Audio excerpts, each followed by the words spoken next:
Hello guys, welcome my YouTube channel. तो previous video में हम लोगों ने चैप्टर 9 को कंप्लीट कर लिया था। आज की इस वीडियो में हम चैप्टर 10 को स्टार्ट करेंगे। चैप्टर 10 का नाम है सर्कल। तो आज की इस वीडियो में हम इस चैप्टर के इंट्रोडक्शन को कवर करेंगे। अब देखो, चैप्टर का नाम है सर्कल, तो सबसे पहले सर्कल को ही समझते हैं। सर्कल जो है हमारी एक क्लोज्ड राउंड शेप होती है। अब यहाँ पर देखो, ये जो हम इसकी सर्कल की बाउंड्री है इसको हम बोलते हैं सरकमफ्रेंस। और ये जो है सर्कल का सेंटर है। अगर मैं सर्कल के सेंटर को इससे सर्कल से मिला दूं, यानी कि ज्वाइन कर दूं सरकमफ्रेंस से, तो ये हमारी रेडियस हो जाएगी। और अगर मैं इस पूरे की बात करूं तो ये हमारी डायमीटर हो जाएगी। देखो, ये यहाँ पर ए पॉइंट दे दिया, इसको बी पॉइंट दे दिया, तो ये ए बी हमारी क्या हो जाएगी, डायमीटर हो जाएगी। तो देखो, और ये अब मैं एक सर्कल बना लूँ, सपोज यहाँ पर ये इसका सपोज सर्कल का सेंटर है। अब मैं जो हूँ इसको सेंटर के इससे सरकमफ्रेंस से यहाँ पर मिला दूँ, तो ये हमारी क्या होगी, रेडियस होगी। अब मैं इसके अंदर एक और लाइन ड्रॉ कर लूँ, ये मैंने लाइन ड्रॉ कर ली, ये हमारी क्या होगी। अब देखो, ये जो लाइन है हमारी, ये डायमीटर नहीं होगी, ये हमारी लाइन जो होगी वो होगी कोड। डायमीटर हमारी वो होगी जो इससे सेंटर से पास होकर के जाएगी। देखो डायमीटर, अब जैसे ये एक और लाइन बना दूँ, ये हमारी डायमीटर है क्योंकि सेंटर से पास होकर के जा रही है। ये भी हमारी डायमीटर है, जो सेंटर से पास होकर के जाएगी वो डायमीटर होगी। और ये जो डायमीटर होगी, सपोज रेडियस हमारी 2 है। देखो, ये सपोज रेडियस हमारी 2 है, तो ये डायमीटर जो होगी हमारी 4 होगी, यानी कि रेडियस से जो है डबल होगी हमारी डायमीटर।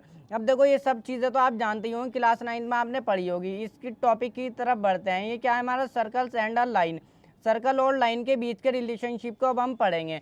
अब देखो, जब भी कोई लाइन इस तरीके से सर्कल से दूर से जाए, यानी कि किसी भी पॉइंट पर सर्कल को टच नहीं कर रही है, तो इस तरीके के लाइन को हम क्या बोलेंगे, नॉन इंटरसेक्टिंग।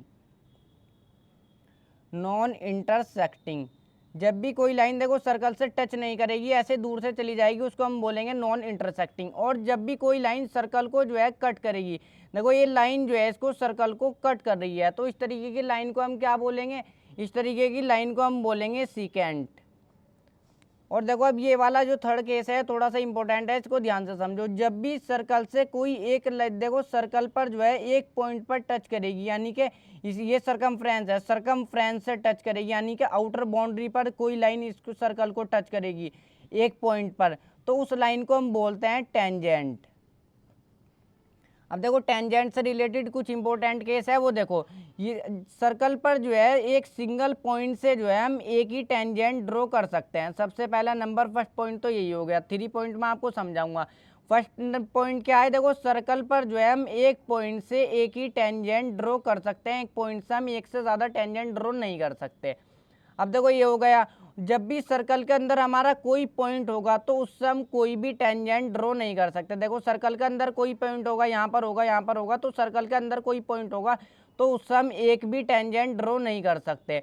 और जब भी देखो सर्कल से इस तरीके से सर्कल से बाहर कोई एक पॉइंट होगा, तो सर्कल से जो बाहर एक पॉइंट होगा उससे हम जो है पॉइंट से 2 टेंजेंट ड्रॉ कर सकते हैं।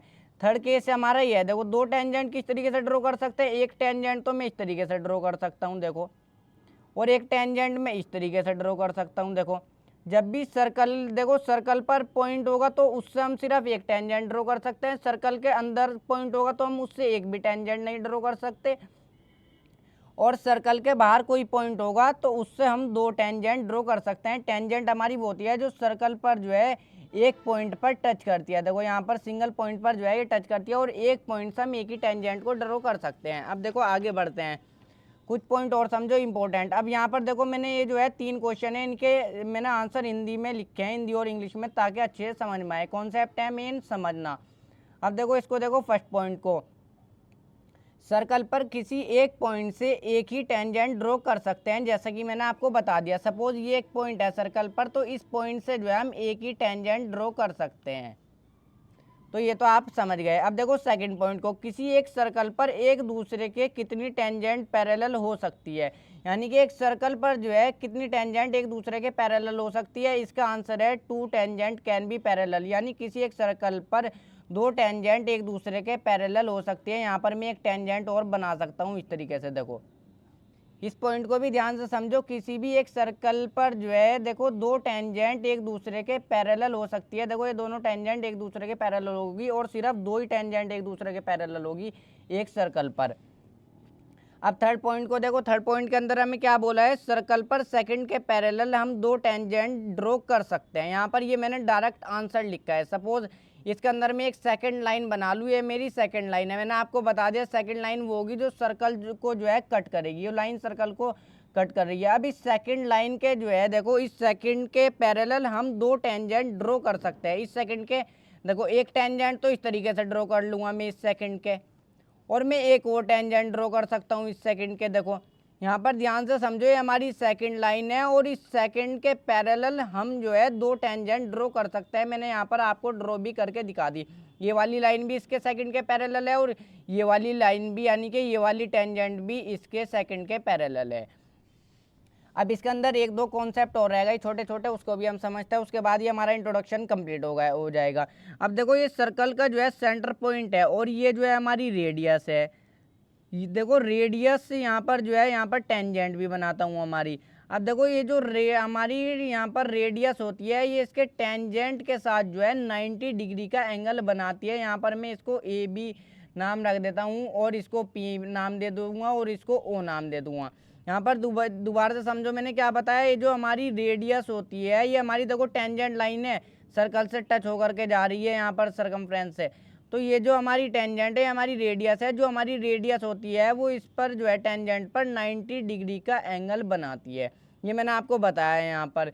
तो आप इस एक तरीके से भी कह सकते हो, जो ये रेडियस है वो टेंजेंट पर परपेंडिकुलर होती है। अब यहाँ पर देखो इस तरीके से लिखो, ये जो हमारा एंगल ये है ना OPA, यहाँ पर लिखो एंगल OPA जो है हमारा वो 90 डिग्री का होगा, ये वाला OPA।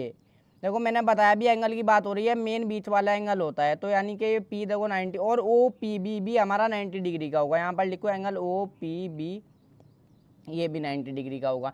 मैंने आपको बता दिया जो रेडियस होती है वो टेंजेंट के साथ जो है 90 डिग्री का एंगल बनाती है, यानी कि ये जो OP लाइन होगी, ये जो OP लाइन होगी इस पर जो है AB पर परपेंडिकुलर होगी। अब देखो ये तीन जो है यहाँ पर कंडीशन है, इसको भी ध्यान से समझ लो। एक कॉन्सेप्ट हमारा लास्ट रह गया, उसके बाद इंट्रोडक्शन कंप्लीट। जो चीज़ रह जाएगी उसको हम एक्सरसाइज में सीख लेंगे। मैंने आपको बताया जब भी सर्कल के बाहर एक पॉइंट होगा तो उससे हम जो है दो टेंजेंट ड्रॉ कर सकते हैं। मैंने आपको ये अभी देखो पीछे बताया। अब सपोज यहाँ पर ये पॉइंट P है, ये पॉइंट B है, ये पॉइंट हमारा कुछ भी है A है, और यहाँ पर जो है इसको रेडियस देखो, इस रेडियस को भी ज्वाइन कर लो, ये हमारी रेडियस बना लो और इस पर भी ये रेडियस बना लो। तो देखो ये जो हम एक सिंगल पॉइंट से बाहर सर्कल के पॉइंट होगा तो उससे हम जो है दो टेंजेंट ड्रॉ कर सकते हैं, और वो दोनों टेंजेंट जो होगी हमारी एक दूसरे के इक्वल होगी। और यहाँ पर O नाम दे दो और O और P को भी ज्वाइन कर दो। मैंने आपको क्या बताया, ये जो टेंजेंट, ये बाहर पॉइंट से हम सर्कल पर दो टेंजेंट बनाएंगे, दोनों टेंजेंट एक दूसरे के इक्वल होगी। सपोज ये 5 सेंटीमीटर है तो ये भी 5 सेंटीमीटर होगी, यानी कि PB जो है हमारा वो PA के इक्वल होगा। यहाँ पर देखो PB जो है PA के इक्वल होगा, 5 सेंटीमीटर, ये 5 सेंटीमीटर। अब एक चीज़ और ध्यान से समझने की है, ये जो OP लाइन हमने ड्रॉ करी ना, ये जो OP लाइन होगी तो ये जो है इसको एंगल P को भी और एंगल एक O को भी बाइसेक्ट करेगी, यानी दो इक्वल पार्ट्स में डिवाइड कर देगी। सपोज देखो ये लाइन इस तरीके से जा रही थी P, सपोज ये वाला एंगल हमारा 60 डिग्री का था P, तो अब जब इसके बीच से लाइन गई तो ये लाइन जो है इसको जो है दो इक्वल पार्ट्स में डिवाइड कर देगी इस एंगल को। तो ये 60 का है तो ये 30 का हो जाएगा। तो यानी कि यहाँ पर कुछ भी नाम दे दो, देखो मैं दे देता हूँ, यहाँ पर x दे दो, यहाँ पर z दे दो। इस वाले एंगल को x दे दिया, इस वाले एंगल को z दे दिया, तो एंगल x जो है हमारा वो एंगल z के इक्वल हो जाएगा। ये कंडीशन कह रहा हूँ मैं यहाँ पर। और यहाँ पर इसको भी कुछ भी नाम दे दो, सपोज इसको आप d दे दो, इस वाले एंगल को d नाम दे दो और इस वाले एंगल को e नाम दे दो। तो यहाँ पर ये जो एंगल d होगा ये हमारा एंगल e के इक्वल होगा। सिर्फ ये समझाना, देखो ये जो OP लाइन है इनको दोनों एंगल को जो है बाइसेक्ट कर देगी, यानी कि दो इक्वल पार्ट्स में डिवाइड कर देगी। अब ये पूरा एंगल सपोज P जो था 60 डिग्री का था, अब ये जो है 30 का हो जाएगा इस तरीके से। और देखो ये हमारी टेंजेंट लाइन है और ये हमारी रेडियस है, तो ये रेडियस जो है इसके टेंजेंट के साथ 90 डिग्री का एंगल बनाएगी, यानी कि यहाँ पर 90 डिग्री का एंगल होगा और यहाँ पर भी 90 डिग्री का हमारा एंगल होगा। तो इंट्रोडक्शन हमारा हो जाता है कंप्लीट। अब नेक्स्ट वीडियो में हम एक्सरसाइज 10.1 को स्टार्ट